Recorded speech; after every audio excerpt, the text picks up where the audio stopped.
찬송가 324장 찬양 드리도록 하겠습니다. 찬송가 324장입니다.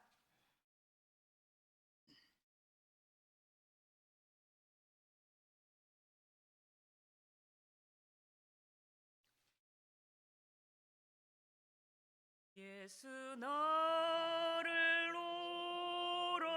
오라네, 예수 나를 오라네.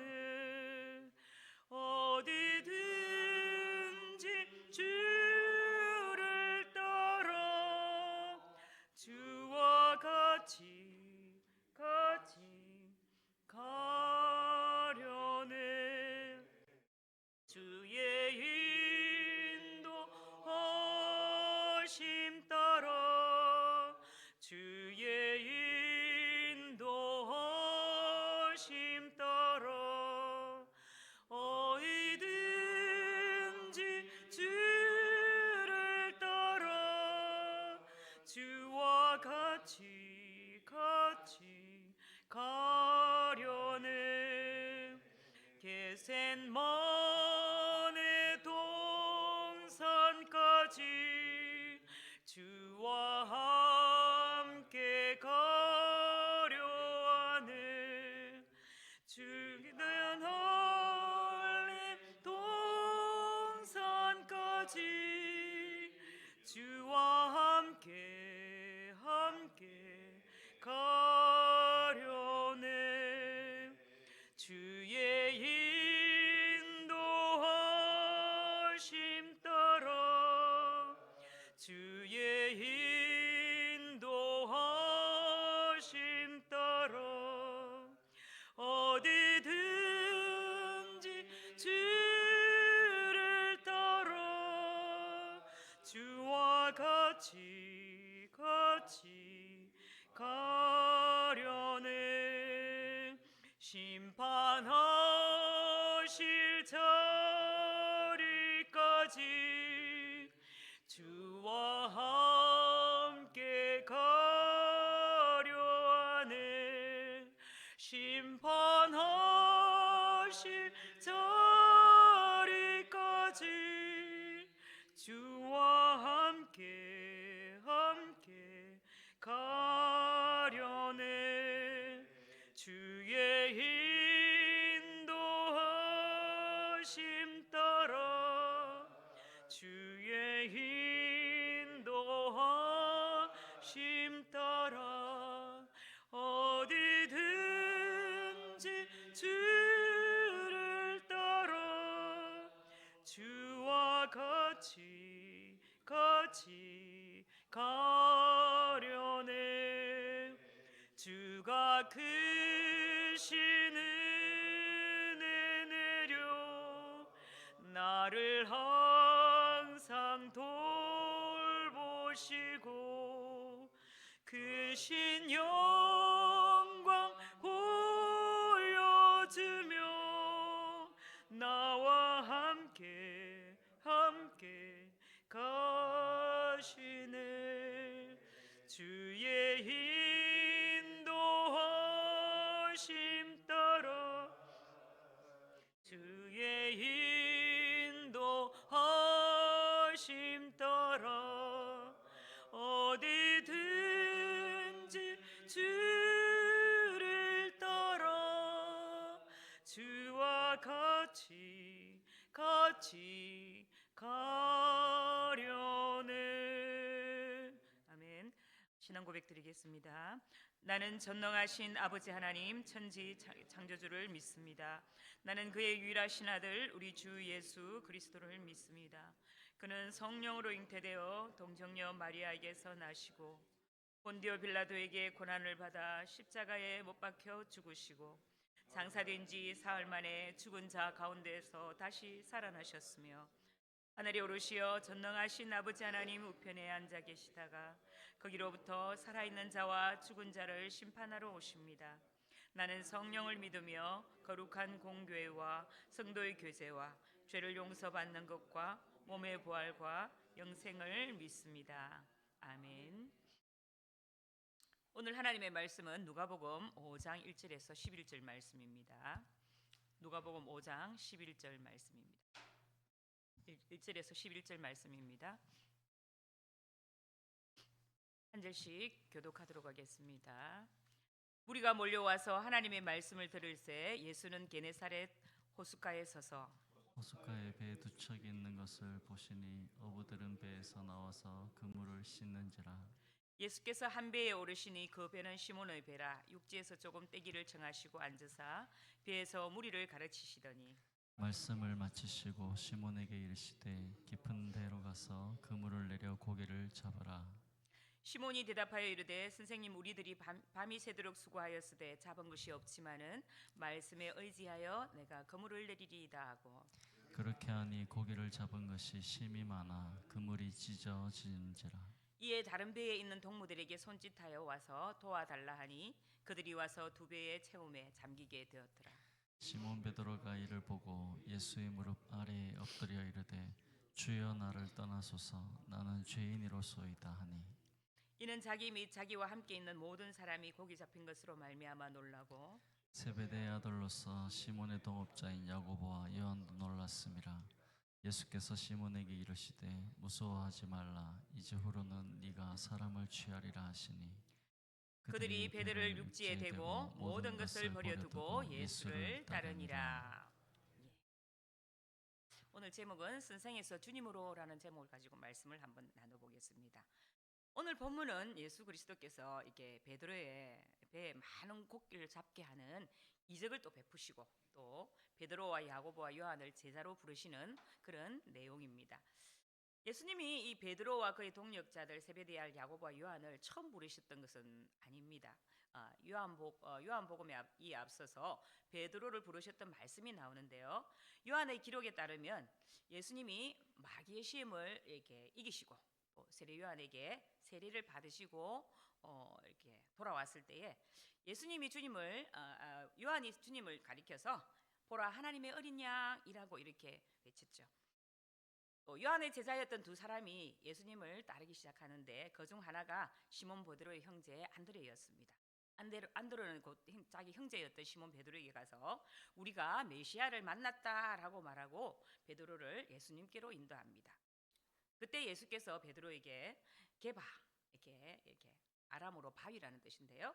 헬라어로 베드로라는 이름을 이렇게 붙여주십니다. 이것이 바로 베드로를 부르셨던 때입니다.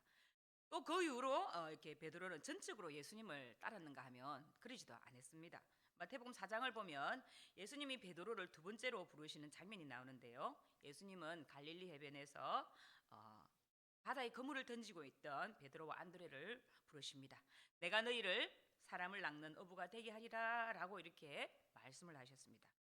그물을 깁던 동력자들, 오늘 본문에도 등장하는 두 형제 또 세베대의 아들 야고보와 요한도 이때 예수님의 부르심을 받고 또 아버지와 또 배를 버려두고 예수님을 따랐습니다. 이제 그들이 전적으로 예수님을 또 따랐냐 하면은 그렇지도 않습니다. 오늘 본문을 보면 그들은 여전히 그물과 또 배와 그물로 돌아가 있는 것을 볼 수가 있습니다. 그들은 예수님이 훌륭한 랍비이고 또 이렇게 말씀을 잘 가르치시는 분이라고는 생각했지만 그분을 전적으로 따르지는 않았습니다. 자, 그렇다면 오늘 말씀에 이 예수님이 베드로를 어떻게 부르셨는지 그 부르심이 얼마나 가치가 있었는지를 생각하면서 오늘 말씀을 우리 함께 들어가 보도록 하겠습니다. 본문의 배경이 되는 곳은 갈릴리 호수입니다. 이 게네사렛 호수라고도 하는데요. 갈릴리 바다라고도 이렇게 알고 있습니다. 이곳은 바다가 아니라 민물 호수입니다. 그런데 왜 이렇게 바다라고 불렀을까요? 어떤 사람들은 이 갈릴리 사람들이 바다를 본 적이 없어서 이렇게 그렇게 불렀을 것이라고도 말을 합니다. 그러나 그들이 그것을 전혀 몰랐지는 않았을 것입니다. 그 호수가 너무 커서 아마 그렇게 불렀다고 볼 수가 있는데요.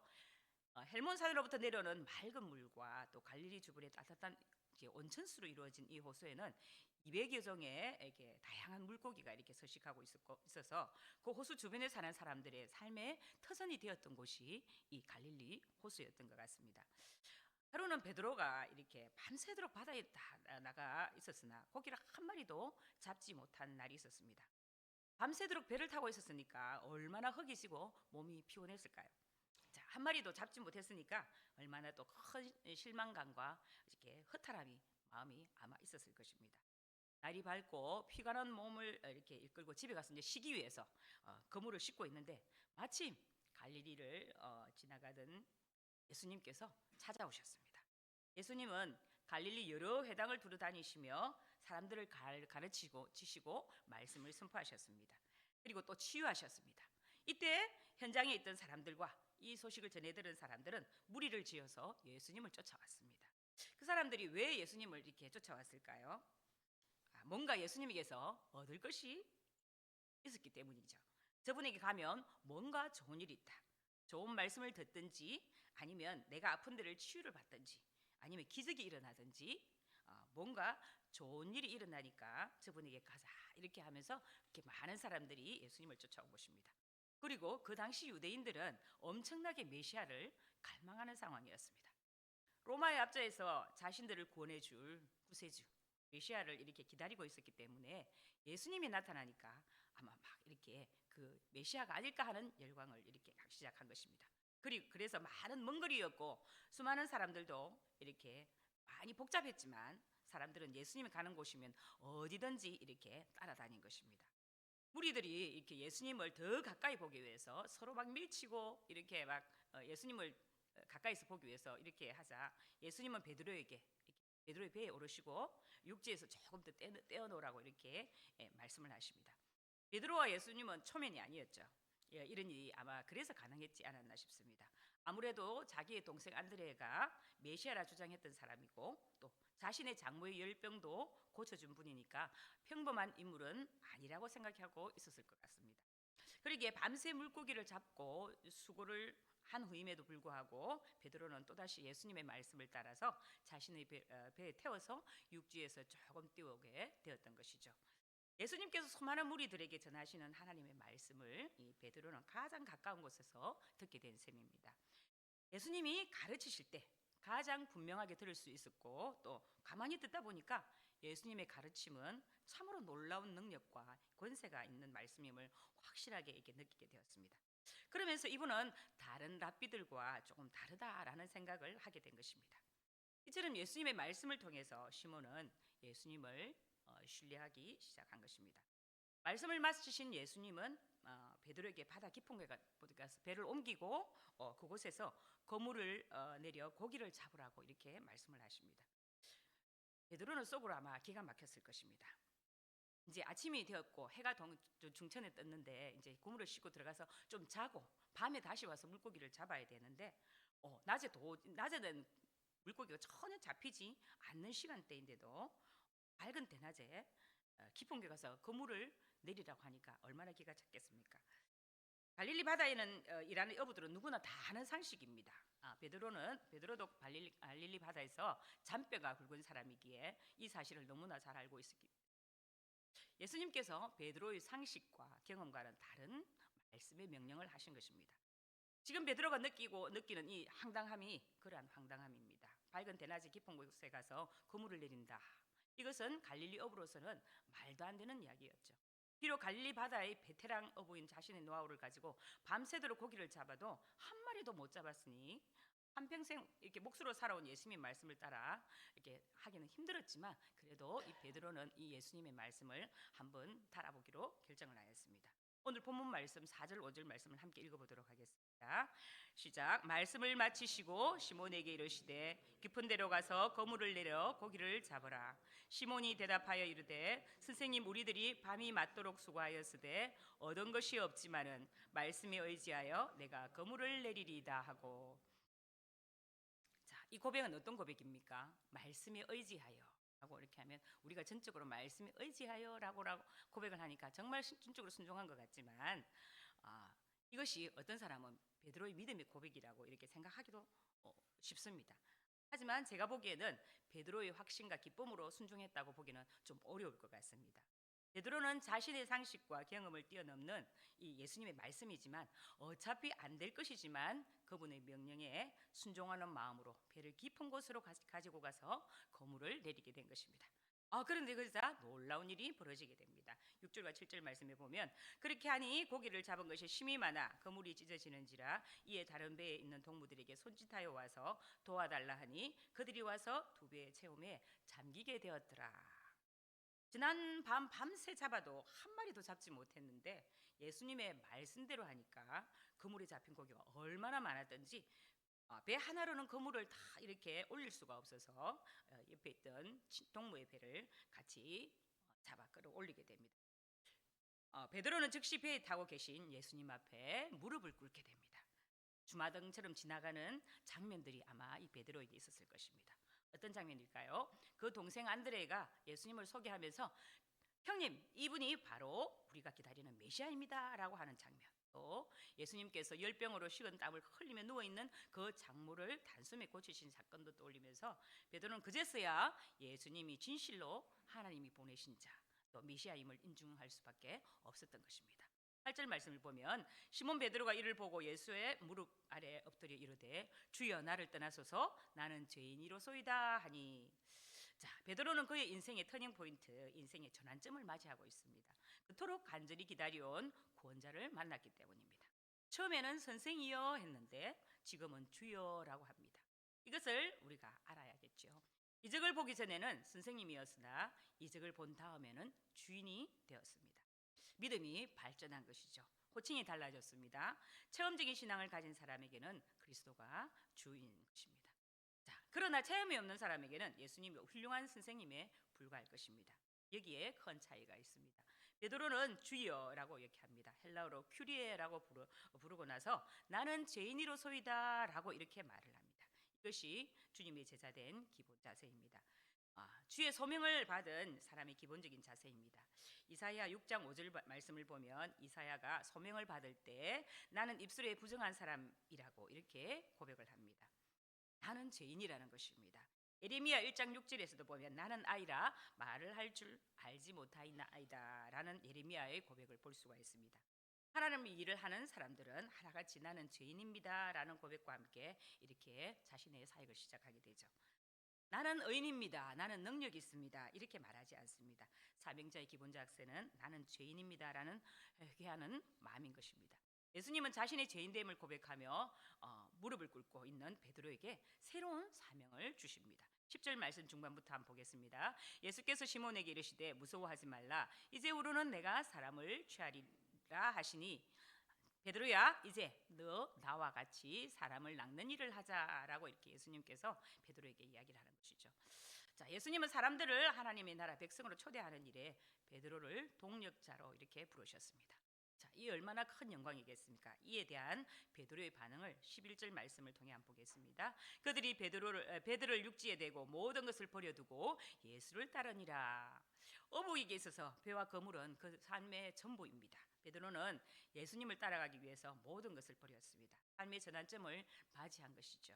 베드로는 바로 그러한 부르심을 받았습니다. 헛되고 헛된 헤아려의 삶에서 영원한 하나님을 위해서 영원한 하나님께 칭찬받는 부름을 받은 것이죠. 베드로를 영원히 죽을 수밖에 없는 사람을 잡아서 하나님께 영광 돌리는 일로 부르신 것입니다. 하나님의 영광을 위해 하는 일, 또 사람의 영원한 운명을 바꿀 수 있는 일로 이 베드로를 부르셨습니다. 영원토록 칭찬과 영광과 존귀를 얻게 될 일, 영원한 기업을 이어받을 일을 하라는 것입니다. 베드로에게 만왕의 왕이시고 만왕의 주이신 하나님을 직접 부르고 계신 것입니다. 무슨 일을 하라고 하고 있을까요? 영원토록 가치 있는 일, 또 영원토록 아름다운 일, 또 하나님의 영광을 높이는 일, 칭찬과 존귀를 이어받을 일을 하라고 부르신 것입니다. 예수님께서 이 땅에 오신 목적은 죽어가는 영혼을 살리는 일에 동참하라고 부르신 것입니다. 누가 이 제안을 거절할 수가 있을까요? 그들은 배를 육지에 대고 모든 것을 버려두고 주님을 따릅니다. 저는 이 부르심을 받아 예수님을 따랐던 베드로가 남긴 편지로 모든 말씀을 한번 이렇게 맞춰볼까 하는데요. 베드로전서 2장 9절 말씀에 보면 베드로는 소아시아의 형제 자매들에게 이런 말을 합니다. 그러나 너희는 택하신 족속이요 왕같은 제사장들이요 거룩한 나라요 그의 소유가 된 백성이니 이는 너희를 어두운 데서 불러내어 그의 귀한 빛에 들어가게 하신 아름다운 덕을 선포하게 하려 하심이라. 베드로는 성도들, 택함 받은 자들이라고 이렇게 부르고 있습니다. 너희가 이방 중에서 행실을 선하게 가져 너희를 악행한다고 비방하는 자들로 하여금 너희 선한 일을 보고 오시는 날에 하나님께 영광을 돌리게 하려 함이라. 베드로전서 2장 12절 말씀에 이렇게 그들이 부름을 받은 목적이 있습니다. 믿지 않는 자들로 하여금 하나님께 영광을 돌리게 한다는 것이죠. 그들의 영혼을 사로잡는 일을 위해 이 베드로를 부르신 것입니다. 이들을 특별히 택하시고 제자로 삼으신 것은 사람을 살리기 위해서라는 말입니다. 우리도 마찬가지입니다.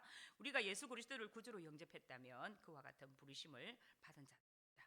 베드로는 우리도 이 베드로처럼 죄를 자백하고 하나님께 나와서 구원받은 자들입니다. 갈릴리 바닷가에서 고기 잡고 있던 베드로를 찾아오신 예수님께서 우리들의 삶에도 찾아오셨습니다. 그리고 그분은 우리에게 주님의 구원자 되심을 가르쳐 주셨습니다. 여기 있는 우리들도 예수 그리스도를 통해 삶의 전환점을 맞이한 사람들입니다. 이제 세상의 모든 죄를 버리고 우리들도 예수님을 이렇게 따라가야 됩니다. 세상 사람들이 손에 쥐고 있는 성공과 이 부귀를 위한 삶도 다 우리가 내려놓아야 합니다. 주님이 우리를 부르신 섬김의 길, 이 세상에 하나님 나라를 세우기 위한 사명의 길로 나아가야 되겠죠. 베드로와 같이 이 모든 것을 버려두고 예수 그리스도를 따라갈 수 있는 참된 제자가 될 수 있는 저와 또 여러분들이 되시기를 주님의 이름으로 축복합니다. 기도하겠습니다. 하나님 아버지, 오늘도 귀한 말씀 주심을 감사합니다. 하나님, 베드로를 부르셨듯이 오늘 우리를 부르셨고 죄인된 저희들이 입술로 주님 앞에 죄인임을 고백할 수밖에 없는 삶을 살아왔습니다. 하나님, 그 부르심에 합당한 믿음의 삶을 살게 하시고 우리에게 부여받은 귀한 사명, 이 땅의 마지막까지 아버지 하나님이여 천국에 부르시는 그날까지 이 부름받은 사명을 잘 감당하여 하나님 보시기에 부끄럽지 않은 자로 이 땅을 살아갈 수 있도록 천국의 백성으로 이 땅에서 주님의 말씀에 순종하여 살아갈 수 있는 귀한 백성 되게 하여 주시옵소서. 오늘 하루 가운데서도 주님 우리 말씀을 오늘도 따라가게 하여 주시고 부름받은 그 사명들을 우리 입술을 통해서 우리 삶의 모습을 통해서 많은 믿지 않는 자들에게 아버지 보여주고 드러낼 수 있는 그런 믿음의 사람 되게 하여 주시옵소서. 오늘 하루도 붙잡아 주실 줄로 간절히 믿사옵고 우리 주 예수 그리스도 이름으로 기도드립니다. 하늘에 계신 우리 아버지여, 하늘에 계신 우리 아버지 이름을 거룩하게 하시며 아버지의 나라가 오게 하시며 아버지의 뜻이 하늘에서와 같이 땅에서도 이루어지게 하소서. 오늘 우리에게 일용할 양식을 주시고 우리가 우리에게 잘못한 사람을 용서하여 준 것 같이 우리 죄를 용서하여 주시고 우리를 시험에 빠지지 않게 하시고 악에서 구하소서. 나라와 권능과 영광이 영원히 아버지의 것입니다. 아멘. 오늘 기도 제목을 함께 나누겠습니다. 성도들이 가정과 직장을 위해서 함께 기도하겠습니다. 성도들이 직장과 생업에 번창을 주시고 직장 속에 그리스도인으로 승리하는 성도가 되도록 환우들의 치유를 위해서 기도합니다. 또 출산한 산모와 아이가 건강하도록 또 수요예배 활성화와 말씀을 전하는 설교자를 위해 기도해 주시고 또 3월에 있을 중보기도, 목요전도, 엘리맹복학교, 금요 찬양기도회, 성경연구원 사회 가운데서 하나님께서 성령으로 함께 임하셔서 이것을 통해서 우리 삼성교회가 더 불같이 일어나는 그런 역사가 있게 해달라고 주여 외치고 함께 기도하겠습니다. 주여! 하나님 아버지, 오늘도 귀한 말씀을 함께 하심을 감사합니다.